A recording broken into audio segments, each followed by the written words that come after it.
Assalamualaikum, saya Randy yang akan mempresentasikan tentang lipid atau lemak. Nama saya Randy Sugiantoro dengan NIM 24125237.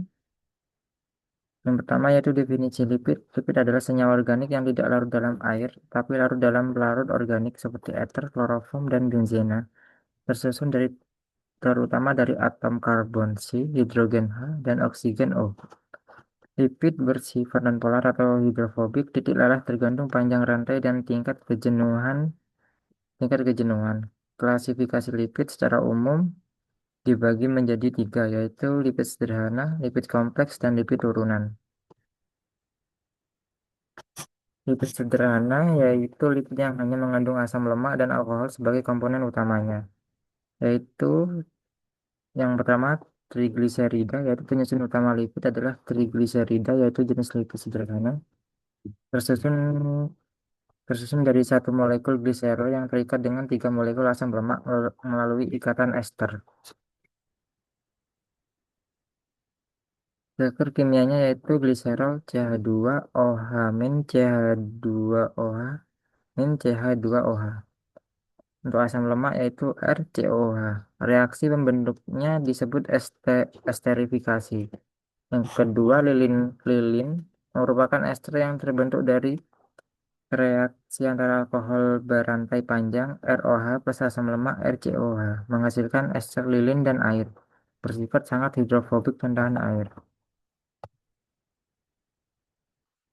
Yang kedua, lipid kompleks yaitu selain mengandung asam lemak dan alkohol juga memiliki gugus tambahan seperti fosfat, gula, atau protein.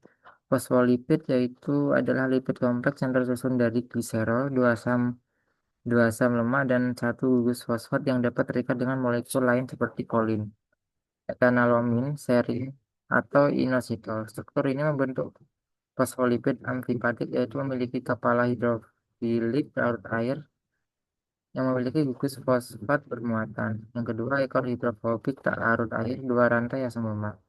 Contoh fosfolipid yaitu lecithin, yang kedua cefalin, yang ketiga kardiolipin. Yang kedua, glikolipid yaitu lipid kompleks yang tersusun dari asam lemak dan komponen karbohidrat atau gula yang terikat melalui ikatan glikosidik pada bagian kepala lipidnya. Secara struktural, Sepio, sepingosine atau gliserol sebagai rangka dasar. Asam lemak yang membentuk bagian hidrofobik dan nonpolar atau ekor. Satu atau lebih monosakarida atau oligosakarida sebagai bagian kepala hidrofilik dan polar. Contoh glikolipid, cerebrosida, dan gangliosida. Yang ketiga, lipoprotein, yaitu kompleks antara lipid dan protein yang berfungsi untuk transport lipid tidak larut air dalam darah. Secara secara kimia organik, lipoprotein merupakan struktur amfipatik yaitu memiliki bagian hidrofobik atau tidak larut air terdiri dari trigliserida dan ester kolesterol di bagian inti atau core. Hidrofilik atau larut air terdiri dari fosfolipid, kolesterol bebas, dan apolipoprotein di permukaan. Lipid tersusun, lipid tersusun turunan merupakan hasil hidrolisis lipid sederhana maupun komposisi lipid ini tidak terbentuk lipid utuh, tetapi merupakan komponen penyusun atau produk pecahan dari lipid lain terdiri dari senyawa seperti asam lemak.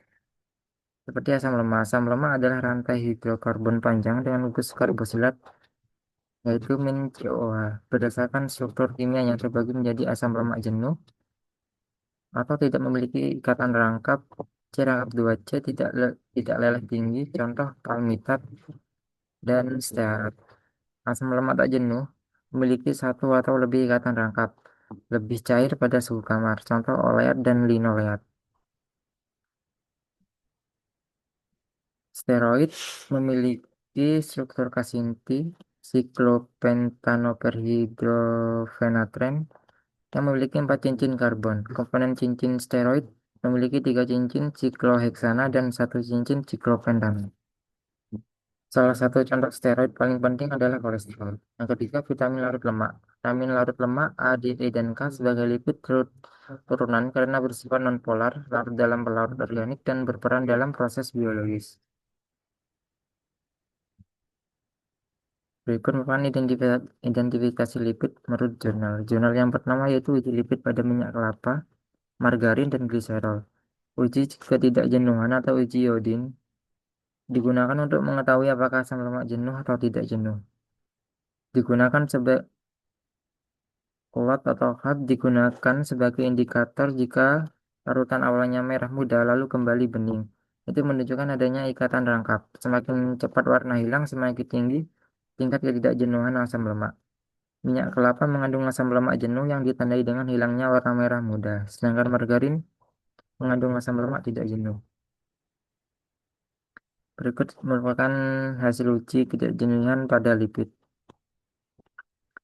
Yang kedua, uji akrelion digunakan untuk mendeteksi gliserol pada lemak atau minyak.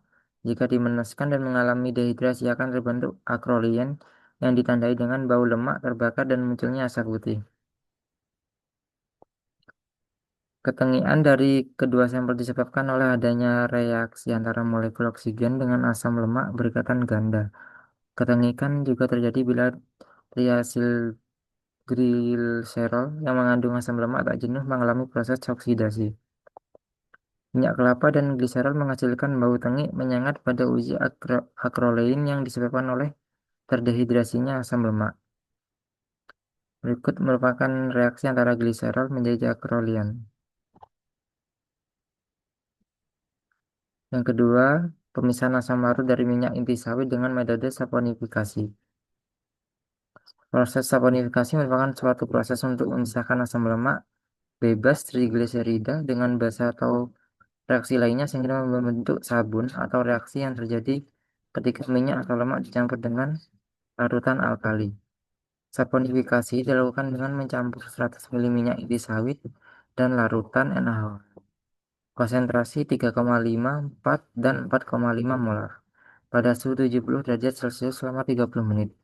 Setelah itu sabun dipisahkan dari gliserol menggunakan corong Buchner dan pompa vakum. Berikut merupakan contoh reaksinya. Uji kelarutan yaitu dilakukan untuk mengetahui sifat lipid terhadap berbagai pelarut. Jika kelarutan menunjukkan bahwa lipid tidak larut dalam aqueous dan etanol karena keduanya bersifat polar, sedangkan lipid nonpolar. Sebaliknya, lipid larut dalam kloroform karena kloroform juga nonpolar. Hal ini menunjukkan bahwa kelarutan lipid dipengaruhi oleh keasaman polaritas pelarut. Berikut merupakan presentasi dari saya. Terima kasih. Assalamualaikum warahmatullahi wabarakatuh.